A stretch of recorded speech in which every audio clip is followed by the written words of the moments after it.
This is Leah Allen from Lake Palestine in Chandler, Texas. You are listening to California Dreaming on the Orbital Jigsaw Network. California Dreaming is brought to you by BLUBRRY. You know, there is a little bit more to making a podcast than just talking into a mic and hitting publish. You need more than that. And I'm talking about a reliable hosting service so your time can be spent working on your show. You also want accurate download numbers, you want to see the audience that you're reaching, and you're going to want a webpage that is simple and easy to work with. That's why I choose BLUBRRY.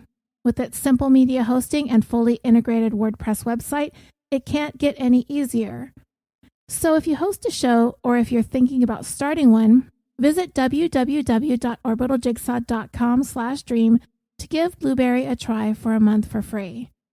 BLUBRRY's support team will be right there every step of the way to help you migrate over so you won't lose any of your subscribers in the process. And if you're brand new to this, they can get your new show up and running. And with a month for free to try it out using promo code DREAM, what have you got to lose? There are a number of ways that you can support California Dreaming. You can follow us on Facebook, Instagram, and Twitter. You can spread the word about the show. You can recommend us in podcasts and true crime fan groups. And you can leave the show a rating and a review on iTunes or whichever platform you listen to the show on. And if you would like to go a little above and beyond, you can also support the show on our Patreon. For as little as $1 a month, you can gain access to one exclusive episode per month. And there are currently more than 24 episodes that you can binge, so it is a pretty good deal for just $1. And this week, I did release a second Patreon bonus for those who support the show at the $5 and up tiers, which we cover the case of the 2008 Covina Christmas Eve massacre. So if you are at the $5 and above tier, that episode is available now for you. This week, I would like to thank Sherry R., Daniel T., Stephanie D., Vivian G., M. Nunez, K. Myers, Harriet N., and Elid M. for joining Patreon. And I would also like to thank Lisa B. for raising her Patreon to the next level. And if you are not interested in a monthly donation, you can help with a one-time donation to the show through our PayPal using our email, californiapod@gmail.com. Every little bit helps and is very much appreciated, so thank you. You all listening remember the story that broke our collective hearts 17 years ago this Christmas Eve, when the world learned that a very pregnant Lacey Rocha disappeared. And no, this is not going to be an anniversary rehash of her and baby Connor's tragic murders. You know I wouldn't do that to you. Though admittedly, I do think about Lacey and Connor around this time of year, which is what kind of led me into the story that I'm going to share with you today. Because we are true crime fans, I know we know Lacey's case like the back of our hand. Having said that, it is likely many of us know the eerily similar case of Evelyn Hernandez. Not to be confused with the Evelyn Hernandez out of El Salvador who was charged with murder after she gave birth. And I'm sorry, this is really hard for me to say, but I guess I should warn you to skip ahead 30 seconds now to avoid these really graphic details. But Evelyn Hernandez gave birth to her baby in a toilet, and the baby subsequently died. And she claimed that she didn't know that she was pregnant and that she passed out during childbirth. She was charged with murder but acquitted. And until this happened, the Evelyn Hernandez that I am speaking about today would have been at the top of your Google results. But that isn't the case anymore. Incidentally, both Evelyns are natives of El Salvador. But to search the Evelyn that I'm speaking about, include San Francisco in your search bar. There is an article from Alta Online that does pop up in the top results that's entitled A Tale of Two Killings from March of this year, written by Beth Spotswood, which compares Evelyn's and Lacey's cases. You see, 7 months prior to the disappearance of Lacey, in May of 2002, Evelyn Hernandez, her 5-year-old son Alex, and her unborn baby vanished in San Francisco, just about 90 miles or 144 kilometers from where Lacey and her unborn baby went missing from in Modesto, California. However, when Evelyn and her son went missing, she was barely a blip on the media's radar. Fast forward 7 months when Lacey met an eerily parallel fate. Her story quickly spread from Northern California, across the country, across the oceans, and around the world. Why did we not experience the same frenzied media coverage when Evelyn went missing, as we did when Lacey went missing? And remember, Evelyn's 5-year-old disappeared too. And we usually take the disappearances of young children quite seriously, don't we? We seem to take the disappearances of pregnant women seriously too. Well, it is not uncommon for there to be a divide between what the media deems newsworthy. Whether it be race or socioeconomic status, the media is known to gravitate towards certain cases, while all but ignoring others, even though the stories are similar. They look for the ones that grab the public's attention. And the difference between Evelyn and Lacey, as this article points out, is this. Lacey was a vivacious, suburban wife and soon-to-be mom. She had this stunning smile, and in pictures, she and her killer stood out to us as a happy, fulfilled, picture-perfect couple. But Evelyn, she was an immigrant. She was in the United States legally, but an immigrant nonetheless. She was a single mom, and there is only one picture of her that is circulated online. And she too had a beaming smile as she held her son in her arms, with a smile of his own to match. Both of them, both Evelyn and Lacey, ended up murdered. Both of their bodies were dumped into the San Francisco Bay, and both of them eventually washed ashore. Yet despite both women having met with a similar demise, the media followed Lacey's case for days and months and years after she went missing. We followed the case until we saw her killer make his way onto California's death row. And even then, the media still has not let this case or this killer fade out of the public consciousness.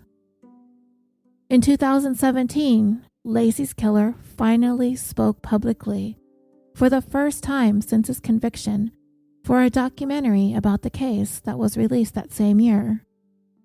And the public fascination proved to have endured the decade and a half that had passed since Lacey's murder. Yet Evelyn's killer has never been brought to justice. Her murder case languishes someplace buried in the unsolved case files of the San Francisco Police Department. And her son, who has never been found, would be 23 years old today if he were alive someplace out in the world. We just don't know, because for whatever reason, Evelyn and Alex slipped through the cracks. A component of Lacey's killer's defense even included the possibility that there was a link to Evelyn's murder because of the stark similarities. It is likely one of the reasons why any of us knew of Evelyn and Alex in the first place, because she got a mention in the footnotes of Lacey's case. Evelyn Hernandez moved to the United States, as I mentioned earlier, from El Salvador. She was only 14 years old when she arrived in San Francisco. She enrolled at McAteer High School, but by the time she was 17, she found herself pregnant with her son, Alex. Evelyn gave birth in 1997, and she was known to have worked a couple of part-time jobs, one at San Francisco's Clift Royal Sonesta Hotel, and she had another job at Costco. She and her son eventually moved into the Crocker Amazon neighborhood of San Francisco, and she had become involved in a relationship with a man named Herman Aguilera.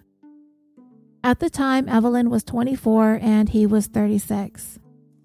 It's been reported that he was an airplane mechanic, but there was also some reports that he worked as a chauffeur for a local limousine business. And Herman Aguilera was also very married. And then, sometime towards the beginning of May of 2002, Evelyn and Alex vanished. The last time her family reported having spoken to Evelyn was the same day she was last seen at Alex's elementary school, which was May 1st. Evelyn's due date was 6 days later, on the 7th. It was her married boyfriend who had reported her and Alex missing to the San Francisco Police Department. Evelyn's family and those close to her all reported that she was thrilled about having a second child. She knew she was having a boy and his name was going to be Fernando. But it was also reported to law enforcement that Herman Aguilera was very, very unhappy about this pregnancy. And he had made that quite clear to Evelyn. He did not want this. So in order to try and figure out why he was so down on the idea, Evelyn decided to call up his mom to see if she could shine some light on the reasons why he was so unhappy about having this baby. And it was then his mom broke the news to Evelyn. He's married. And of course, that is a huge reason to not be happy about your mistress being pregnant with your baby. You're gonna soon have some explaining to do to your wife. And well, apparently his wife had some knowledge of Evelyn, but she reported to have had no idea that she was 9 months pregnant with his son. So Evelyn's been reported missing, right? The San Francisco Police Department, with a very, very pregnant missing mom and a missing 5-year-old, they're going to take this case quite seriously and make it their priority, right? I mean, remember Lacey? Remember the urgency and desperation for finding her peaked all over again when Connor's due date approached? The family was keeping a close watch on any and every hospital that might have admitted a woman ready to give birth, or even a mom that came in with a newborn baby. Her family was still holding out hope a month and a half later, thinking that Lacey and Connor were going to be in desperate need of medical attention because he was due to be born sometime during the second week of February of 2003. Of course, we know now that that never happened. So, with the baby due in just days from the day Evelyn was last seen, along with the missing child, the San Francisco Police Department are on high alert, aren't they? They're keeping their eye on all the hospitals, and they're investigating the obvious prime suspect, the married father of the unborn baby, right? Well, not quite. The San Francisco Police Department didn't exactly take Evelyn's disappearance seriously. Their initial thought was that Evelyn left San Francisco, likely heading back to El Salvador because that's where her mom was and much of her family. Because her boyfriend, the father of the child, was married and he made it clear that he didn't want the baby, so she packed up her pregnant self and her son and left. Now, if you're like me, then your first thought is that this is just ridiculous. I mean, seriously, did the police really think that 6 days away from her due date that she'd hop on a plane and fly to El Salvador? Evelyn been pregnant for 9 months by this time here in California. She's been seeing her doctor there in San Francisco for the entire pregnancy. She's set and ready to give birth any day now. I seriously doubt she's going anywhere in that condition, especially with the 5-year-old in tow. And then it is clear that the father of the baby, who is married, did not want to see this pregnancy through. And he waited and hoped and thought and planned, and it was coming down to the wire, and the desperation was setting in. The baby was coming, and he didn't want him. If you all didn't know any better, you'd think I was describing Lacey's killer right now, right? When Lacey was reported missing, did investigators think that she split town too? We know that Lacey confided in her mom that her killer was distant and detached when it came to the baby. He reportedly didn't even want to feel her belly when the baby was kicking. So upon learning of his apparent disinterest in the baby, did lead investigators surmise that Lacey up and split town or went into hiding over it? No, they didn't. There was an immediate sense of urgency to find Lacey, especially because she was pregnant and needed to be found quickly before she and Connor encountered any kind of medical complications or emergencies. But this was not the case for Evelyn. To them, she must have left the country.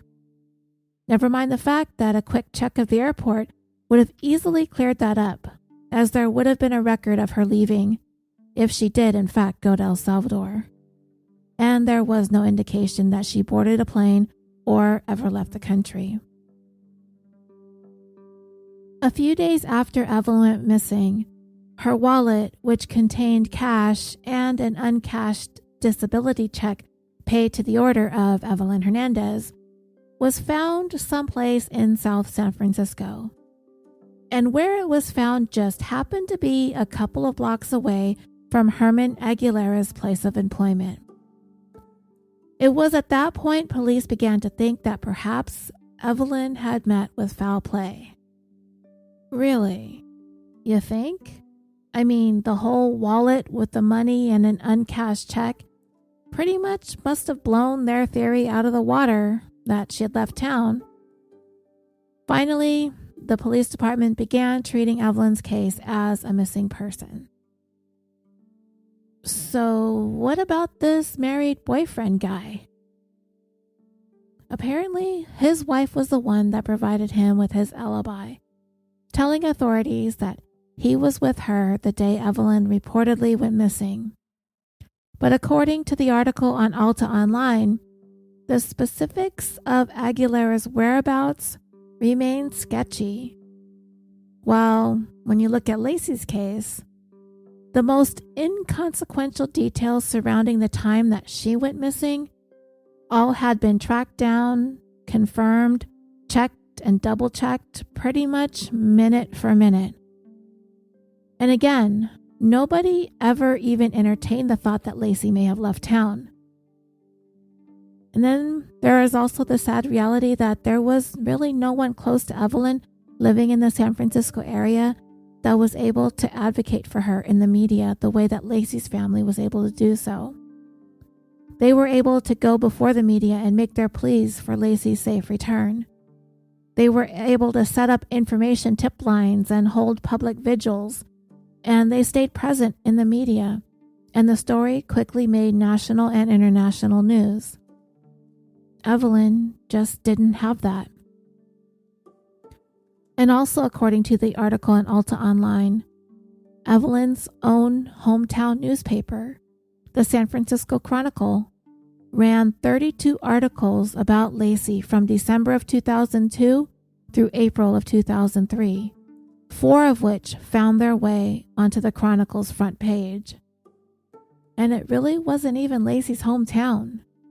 As you know, she went missing from Modesto, California, though she did wash up in the San Francisco Bay. The Chronicle ran 4 stories on Evelyn, and none of them made front page news. And then 2 months after Evelyn went missing, portions of her decomposed body, her legs and torso, still wearing maternity clothing, washed ashore, also in the San Francisco Bay. Her baby, her unborn baby, was never found, and neither was her 5-year-old. It's a story that seems like it should have made national headlines. Herman Aguilera should have been hounded by the media, like Lacey's killer, like Shanann Watts' killer. I would have loved to have seen Aguilera's demeanor and his body language on camera when asked about his pregnant mistress. But it would not be that way. 4 months after Evelyn went missing, Aguilera lawyered up and stopped cooperating with the investigation. Podcasts, documentaries, books, and the like have still been making the rounds when it comes to Lacey's case. And the country and the world still hang on to some interest in her story even after all these years. But the case of Evelyn and Alex Hernandez continues to collect dust someplace in the San Francisco Police Department's cold case files.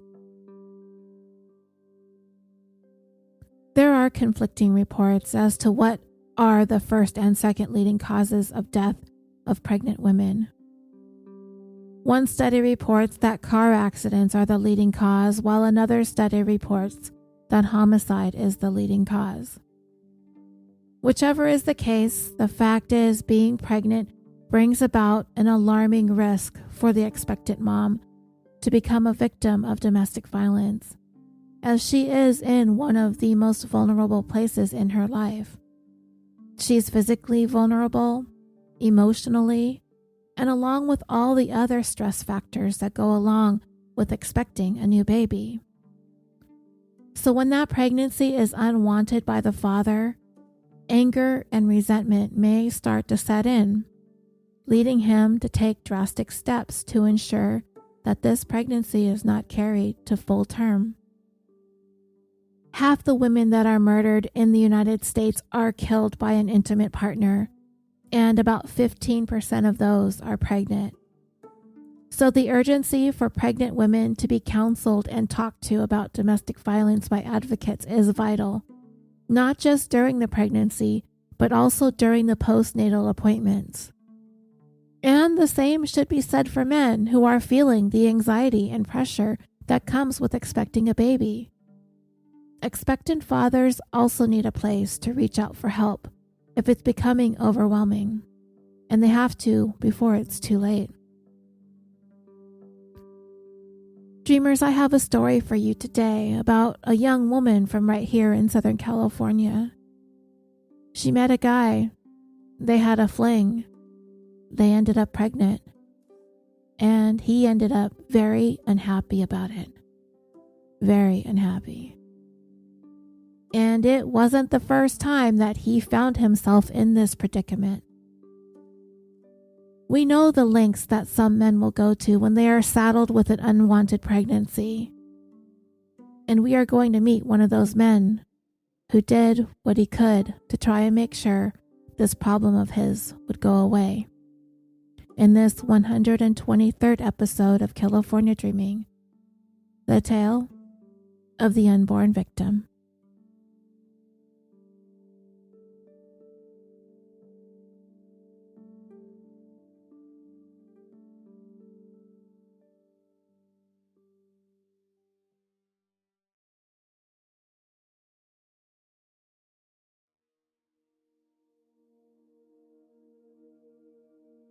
The backdrop of our story today is a city located in what is known as the South Bay area of Southern California, the city of Hawthorne, a suburb of Los Angeles. Its nickname? The City of Good Neighbors. It's a city named after Salem, Massachusetts native, the author of The Scarlet Letter and The House of Seven Gables, Nathaniel Hawthorne. Why him? Because founder B.L. Harding's daughter shared the same birthday as Hawthorne, which happened to be our Independence Day, July 4th. So thus, the town was named. The most notable thing about the city of Hawthorne today is that it is where the headquarters of SpaceX, founded by Elon Musk, is located at the Hawthorne Airport.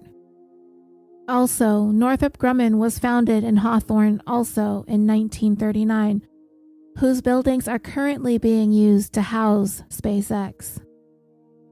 Northrop has coincidentally come up in our last two episodes, with the House of Horrors patriarch David Turpin and Covina massacre perpetrator Bruce Pardo both having worked for the Defense Corporation in some capacity. And also my dad too, before he retired, worked for several years for Northrop as well. Tesla Motors Design Center is also located in the city of Hawthorne. And aside from that, the town is mostly comprised of working class families. And this is where sisters from oldest to youngest, Monica, Michelle, and Crystal, were raised.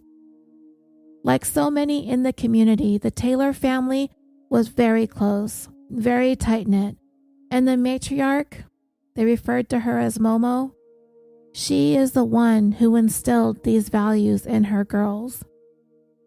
As I mentioned, Monica and Michelle came along first, and then 6 years later, Crystal was born, and she was very much the spoiled baby of the family, and she had her mom wrapped around her little finger. Crystal loved being at home. She loved being around her family. They described her as a dreamer with visions of romance and love in her life, like so many of the romantic movies that she enjoyed. She'd always had hoped for that fairy tale for herself, being swept off her feet when she least expected. But you know, life isn't always like a romance novel or a movie. But still, she found happiness in the life that she was living. And the greatest joy of Crystal's life came on the exact day that she herself turned 17. Crystal gave birth to a baby boy that she named Giovante.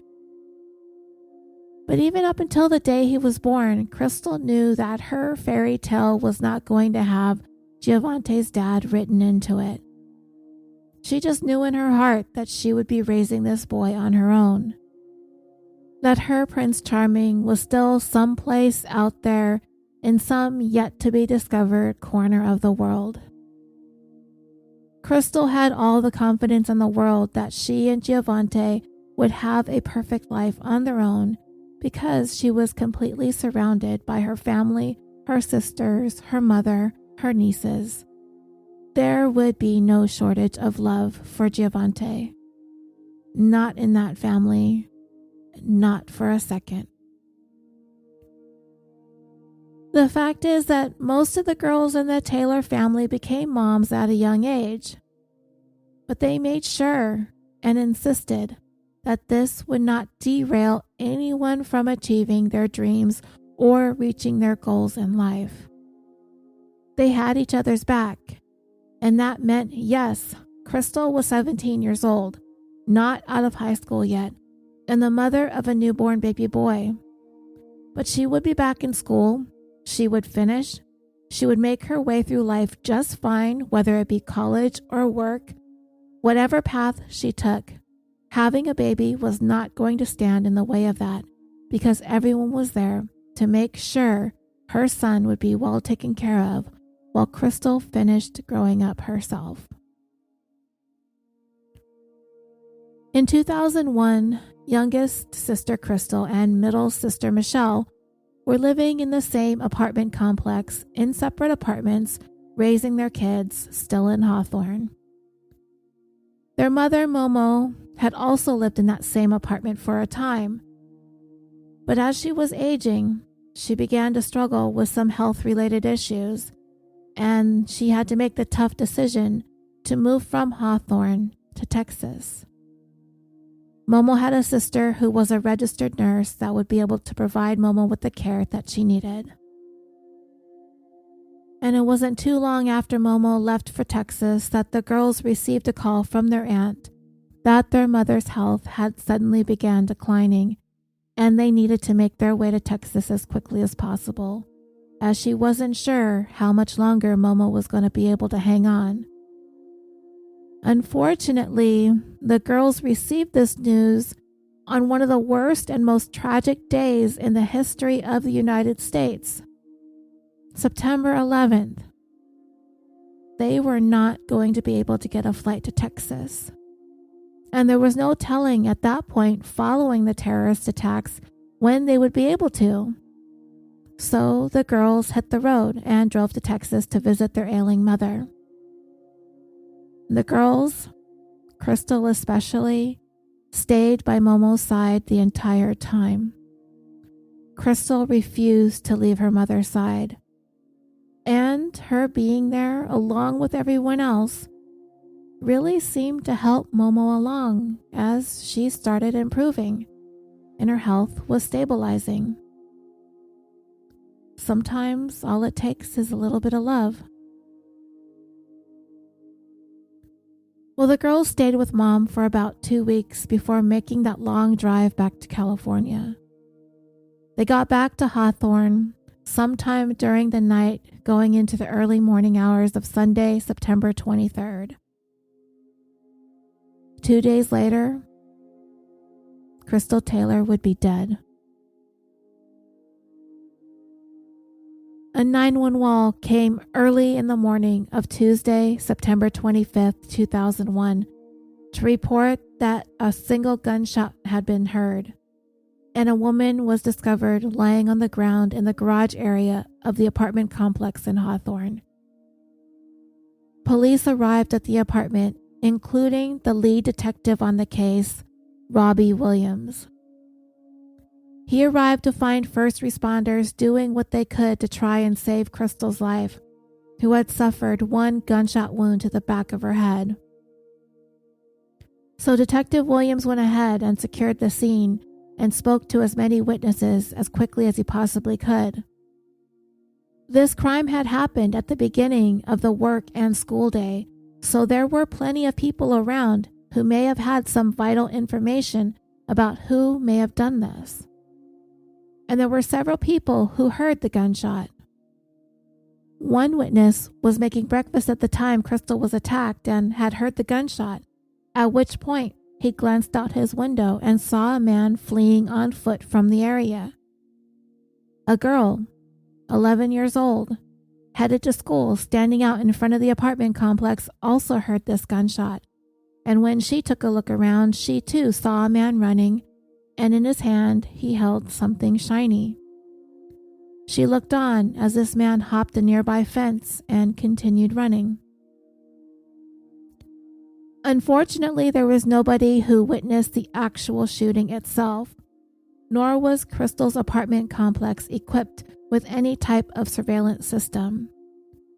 So Detective Williams was meticulously making his way around the crime scene to see what, if anything, the scene would reveal to him. He very quickly was able to rule out a robbery being a motive here, because Crystal's purse was right there next to her, on the ground and untouched. Crystal's clothing was still in place, so there was no apparent sexual assault or even an attempt at one. It was clear in speaking to witnesses that the time that had elapsed between the sound of the gunshot and seeing a man flee the scene was too short of a period of time for either a burglary or a sexual assault to have taken place. So, what's going on here?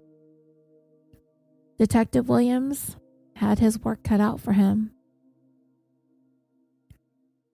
In the meantime, the word was getting around to Crystal's sisters and her family that something had happened to her, that she had been shot and she had been transported to the hospital and they needed to get there.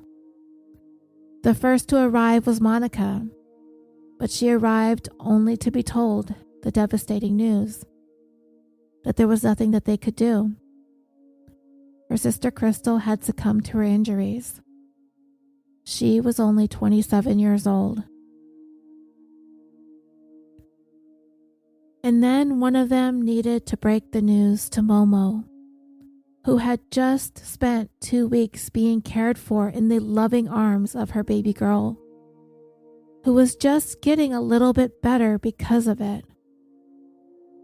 Michelle was the one who made that call, and Momo could do nothing but let out a heart-wrenching scream. And in that moment, the sisters were certain that their mom's health would begin another steep decline. And this time, there wasn't going to be anything that they could do to stop it. They knew the loss of Crystal would undoubtedly hasten their mother's death. And the sisters also needed to break the news to their nephew, Giovante, Crystal's son. By this time, he was 10. They sat with him. They didn't tell him how, but they told him his mom died. They got the feeling based on Giovante's reaction that this was something he was going to keep bottled up inside him. His mom was gone, and his whole life was going to be different now. And he just became kind of quiet. His aunts described his way of coping with this was just to shut down his emotions. He really didn't want to talk about it much from that point forward. Meanwhile, Detective Williams was hard at work trying to figure out a motive here. Who in Crystal's life had a reason to want her dead? In looking at her life in general, Crystal had no ties or any type of affiliation with any kind of criminal activity. She did not live a high-risk lifestyle.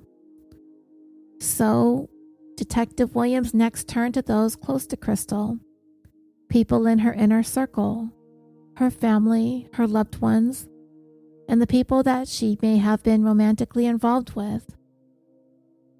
In talking to the 11-year-old who heard the gunshot and saw the man with the shiny object running and hopping a wall, said that just before the gunshot she heard voices of a man and a woman arguing. So it had the detective wondering, could that argument have something to do with Crystal's murder? Was there a man that she may have been involved with that she was having troubles with? Well, Detective Williams found out that there were 3 men that were close to Crystal at the time of her death. There was a man named Dino, described as an on-again, off-again boyfriend. Crystal's family and friends knew all about Dino, and none of them really had anything negative to say about him. He was nice, he had a good job, and he didn't really have any serious problems with Crystal that anyone knew of. Next, Detective Williams looked into Kenneth Woods, Giovante's dad.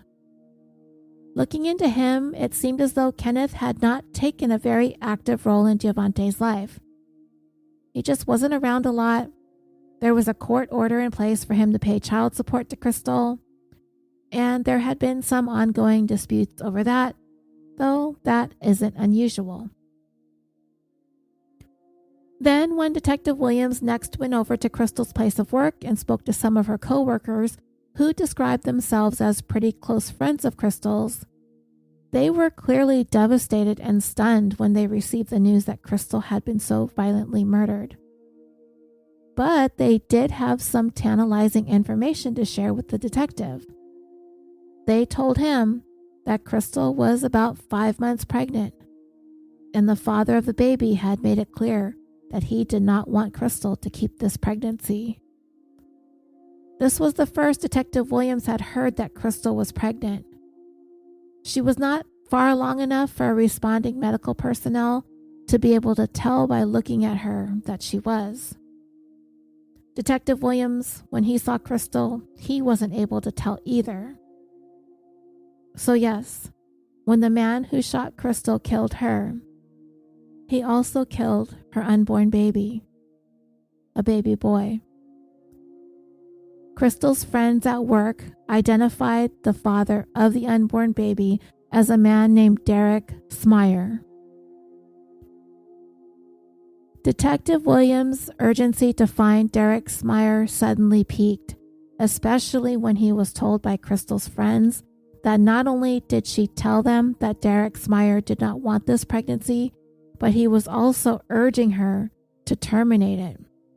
And the day before she was murdered, while she was at work, Crystal had received a phone call that caused her to become very upset.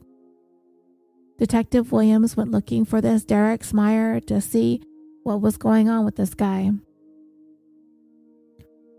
And in his investigation into Smyer, he found out that he and Crystal had only had a brief fling that carried on for about a month.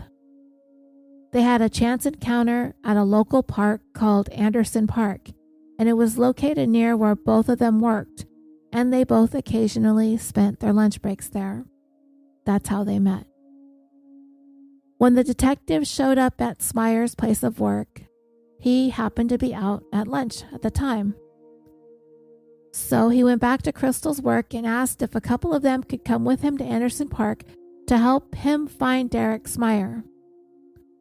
When they arrived there, they were quickly able to identify his vehicle.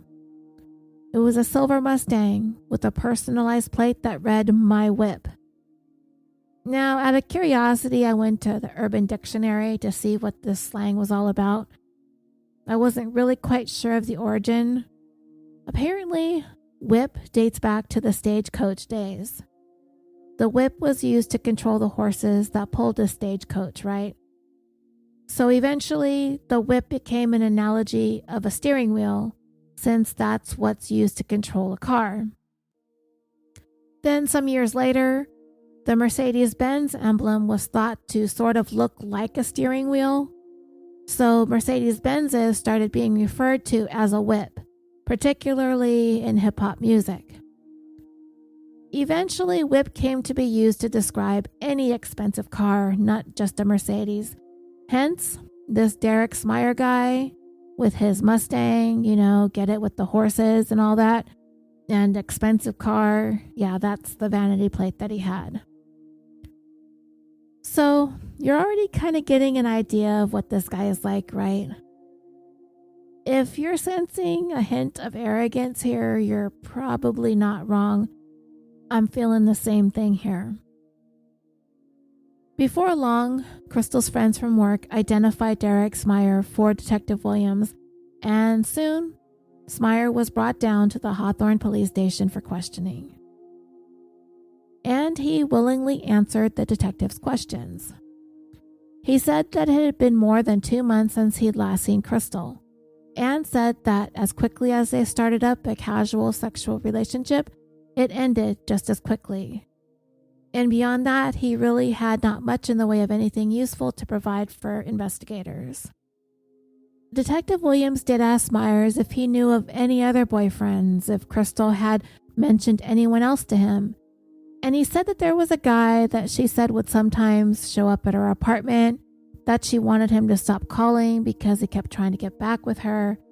But then Smyer said he didn't know if that was true or not, that it might have been a ploy on Crystal's part to try and make him jealous. Then there was a moment in an interview that really solidified for me that this guy was very self-involved. The detective asked him about Crystal's pregnancy. He asked Smyer, "You're the father of her child, or she thinks you are." There was this pause, and then Derek said, "Well, anyway," and then just started laughing, like a pretty big laugh, like this was some sort of joke. And this whole exchange really bothered me a lot. The detective said that Smyer acknowledged the pregnancy, but he did not say that the baby was his or that Crystal had told him that the baby was his. And based on the description that he was given by witnesses who saw the man running away from the scene of the shooting, Derek Smyer generally fit the description, but beyond that, there really wasn't much going on in Derek Smyer's background that would indicate that he would have had anything to do with a violent murder such as this. He had nothing to speak of in the way of a criminal background. He was a college graduate. He had a really good corporate job. He came from a good, solid family growing up. Tight-knit, both he and his sister were raised in a very loving and stable home. Nothing about him, especially as far as his family was concerned, and we are going to hear from Derek Smyer's sister a little bit later on, and she has lots of opinions to share, but none of it would ever lead them to believe that Derek Smyer would have had anything to do with Crystal's murder. Detective Williams was not quite convinced, though. Of course, Smyer's parents and his sister are obviously going to think the best of him, always. The investigation had led the detective to 3 potential suspects: Giovante's dad, the on-again, off-again boyfriend, and the month-long fling. The detective went down the line, speaking to each of them, and one by one, as he told them that Crystal had been killed, it was going to be his chance to gauge their initial reactions. It doesn't always mean anything, but still, it is an important moment in a case like this, when someone is supposedly finding out for the very first time that somebody that they cared about has been murdered. Giovante's dad, when he was told that Crystal was dead, he went into a state of shock. Crystal's on and off again boyfriend, Dino, he was devastated, completely broken up about it. And what's more, when it came to the two of them, both Dino and Kenneth had rock-solid alibis during the time of Crystal's murder.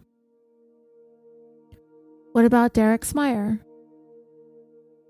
Well, the fact that he burst into laughter when he refused to answer the detective's questions about Crystal's pregnancy and whether or not he was the dad, or if she had told him that she believed he was the dad, that laughter says a lot. And as far as I'm concerned, when it comes to initial reactions, that was a huge red flag. But Smyer, too, had an alibi for the time of Crystal's murder. A neighbor saw him at his house at approximately 7:30 on the morning of the shooting, and that all but eliminated Smyer as having been the one to have shot Crystal. So the investigation kinda stalled out. I watched a documentary about this case, and I came to realize that there are some things that we really don't think about when it comes to the aftermath of a crime like this. It's hard enough when we are tasked with taking care of the arrangements for our loved ones when they pass away. Sometimes things can be taken care of in advance, especially when it comes to our older relatives. Arrangements can be made ahead of time to make it easier on the family once the time does come. We can prepare for things like this. But when your loved one is murdered, when their life is taken so suddenly in an act of violence, so many other complications arise, like, for instance, cleaning up the crime scene. It's left to the family or the owner of the property where the crime took place. Crystal's sisters were asked about organ donation. Hers were still viable. Other lives could possibly be saved. And their minds are spinning as all of these questions are being dropped on them so unexpectedly. It's so hard to even try to go there. But when we're talking about organ viability, time is of the essence. And on top of all of this, Crystal's baby needed to be given a name.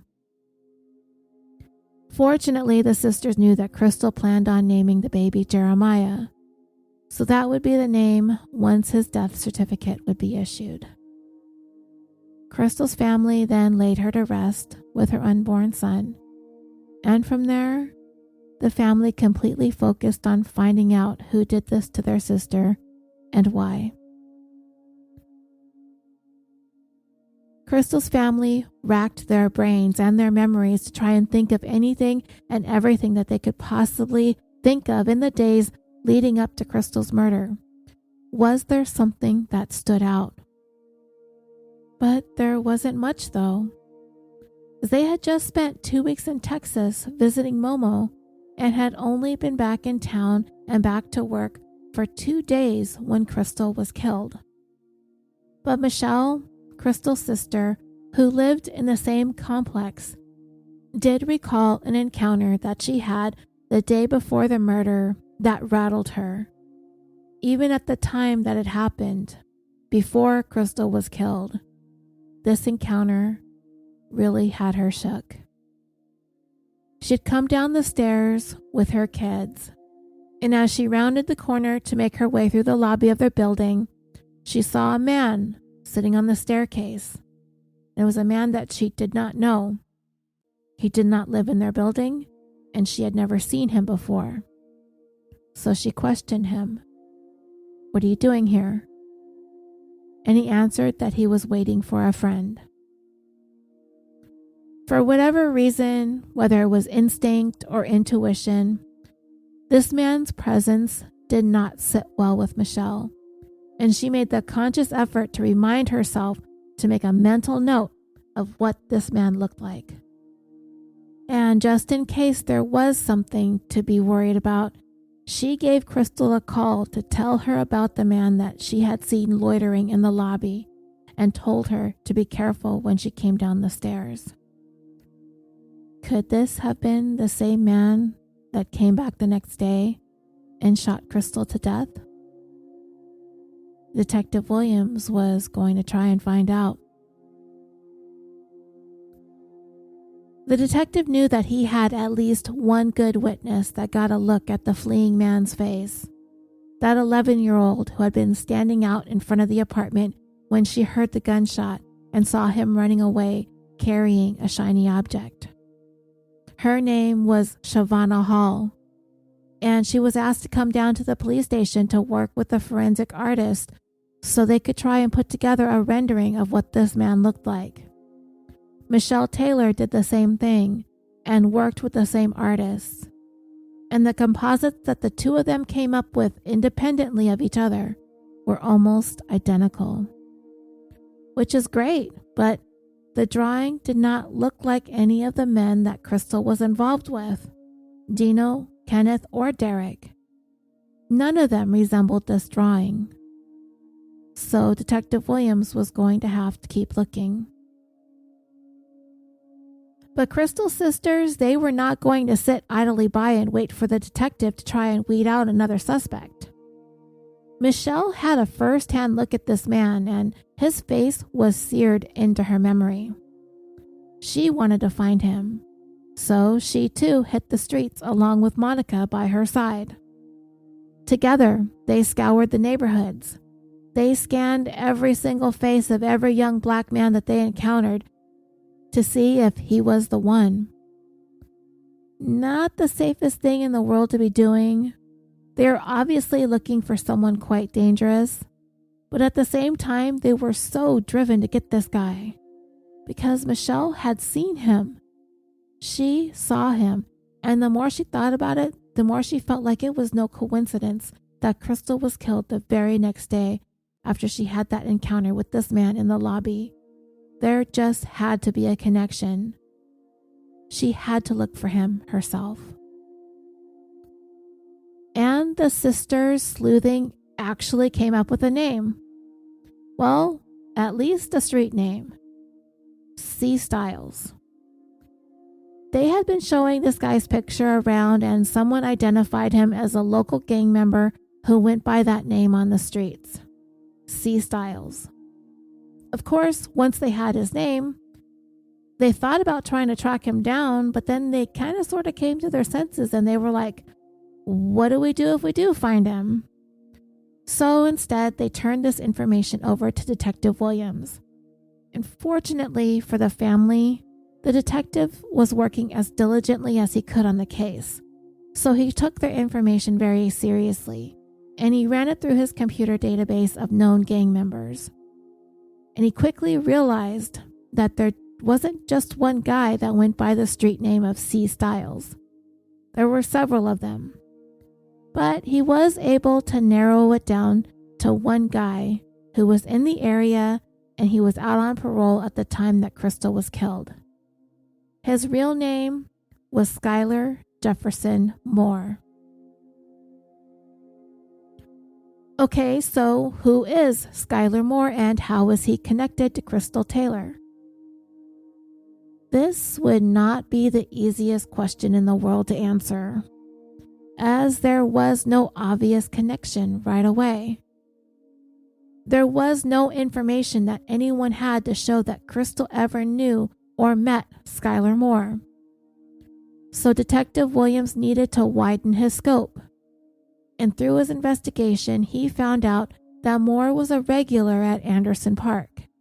Like he hangs out there all the time. And that is the park near where Crystal had worked. And it was the park that she sometimes spent her lunch breaks. And it was in fact the park where she became acquainted with Derek Smyer. Detective Williams brought Skylar Moore in for questioning. He was shown a picture of Crystal. Moore looked at it, and Detective Williams looked at him. And Moore said, "I don't know her, and I don't know who did this." But oddly enough, he kept chatting with Detective Williams about the case. And it was so bizarre. But the detective just sat there and listened as Moore provided him with his own personal criminal profile of the person that he thought may have committed this crime. Weird, right? C. Styles here. Skylar Moore's professional opinion is that the person who perpetrated this killing was a person who was filled with a great deal of rage. Okay, Mindhunter, if you say so. But they are listening intently to what Skylar Moore has to say. Beyond that, Detective Williams is really trying hard to put this together in his head. What is this gang member about? And he's this guy with this extensive criminal background and a reputation in his neighborhood. What would cause his world and Crystal's world to collide? If he was in fact the man that was there early that morning to shoot and kill Crystal as she left her home to head for work that morning. What is it about their lives or their lifestyle that brought them together that day? Would he have normally been the type of person that would have been up at the crack of dawn, out and about, ready for the day at that time? No, not really. He's a night person, as most street gang activity tends to happen under the veil of darkness. So that was the big issue hanging over Skylar Moore and his potential involvement here in this case. And then if you already weren't thinking that C. Styles here was an odd bird, hypothesizing with detectives about Crystal's murder as his eyes remained fixated on her picture, he suddenly went into a completely different direction. Skylar Moore decided that he needed to confess something. Not to Crystal's murder, but rather this other murder. Yeah, there's this other thing that he did. This other day, yeah, I want to confess to this thing. He told the detectives that he had killed a rival gang member. Of course, the immediate reaction is a surprise. Detective Williams hadn't even had this other murder on his radar. Even when he looked over Moore's record and brought him in for questioning. Then all of a sudden, Moore decides to blurt out that he killed this other person. Okay. Well, you're probably thinking the same thing that the detective and everyone else is thinking. He's throwing this other murder out there to see if it will stick. Because the fact is, when this is the life that you live, the life of a gang member, there are certain things that you do and there are certain things that you don't do. Everybody's got their code of ethics, right? I don't know what all of that entails for street gangs. Things like you don't harm children, you don't sell drugs to children, you don't sell drugs to pregnant women, you don't snitch, you don't harm innocent bystanders, you don't harm the elderly, etc., etc. So, Skylar Moore here is confessing to killing a rival. A thing that in his world is totally acceptable to go to jail for, and he can live out his life there as a respected person. But killing a pregnant woman, that is a very dishonorable thing to have done. And so the thought is that at this point, Skylar Moore is tossing out this confession to steer himself away from Crystal's case. Because no matter what he had to say in that interview room, it was never far from Detective Williams' mind that Skylar Moore was absolutely fixated on that picture of Crystal Taylor that sat on the table in front of him. Her picture meant something to Moore. But for now, Williams was going to have to put him away for this other killing that he's admitted to. And once all of the people who were in the area when Crystal was murdered, that witnessed a man running away from the scene, when they were brought in to take a look at the lineup that included Skylar Moore, every single one of them, including the 11-year-old, including Michelle, who saw him sitting on those steps the day before Crystal was gunned down, all of them picked Skylar Moore out in the lineup. 2 months after Crystal was killed, Skylar Moore was charged with her murder and the murder of her unborn son. And then the fear set in. The anxiety of knowing that they were all going to have to go to court and face the person that they believe killed Crystal Taylor. The fear stems from Moore being connected to gangs. And this is a young man who had not a problem with walking up to an unarmed pregnant woman from behind and shooting her to death. If he was willing to do that, what else was he willing to do? Everyone feared facing this man in court. But when Crystal's sisters finally did, a strange feeling came over at least one of them. Looking at him for the first time face to face in court at a preliminary hearing, they actually thought that Skylar Moore looked like he was carrying around a heavy burden. That this killing, if it was him that did it, that it was something that he deeply regretted. The detective brushed aside the sisters' feelings like, no. This guy is a gangbanger, he's a murderer, he's cold, he's heartless. Just cut that out right now. But the fear overwhelmed too many witnesses. Yes, Michelle had been the one to see Skylar Moore sitting on the steps the day before the murder and was absolutely willing to stand up in open court despite her fears of testifying against a known gang member because she needed to do what she needed to do in order to get justice for her sister. But the other witnesses, the ones who had seen Moore loitering in the area prior to the murder, the ones who had seen him fleeing from the scene after they heard that gunshot, all of them were unwilling to testify against the known gang member. All of them were too afraid for their own lives and the lives of their families, and it is a perfectly reasonable fear, of course. All of them were afraid except for 11-year-old Shavonna Hall. She was willing to take the stand and testify as to what she saw, though her family was worried. Shavonna herself likely did not understand the implications of what it meant to testify against a gang member on trial for murder. But what all of this was going to boil down to was what the district attorney was left here with. He had the victim's sister who saw Moore the day before the murder, and he had an 11-year-old who saw him running away from the scene. And that is all he had in the way of evidence.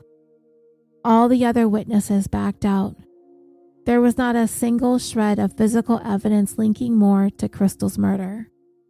There was no DNA, there was no fingerprints, no blood, no fibers, and no murder weapon. The DA felt as though he had no choice but to drop the charges against Skylar Moore, at least for now, until they were able to build a more solid case against him. It was a huge disappointment for Crystal's sisters, but they did have the thought that this was only going to be a minor setback. they'd be back in court in a few weeks, maybe a month or so, possibly a little longer. But that would not be the case. Okay, dreamers, I was going to try to make all of this one episode, but it looks like it's going to be quite lengthy. So I'm going to go ahead and break it up into 2 parts.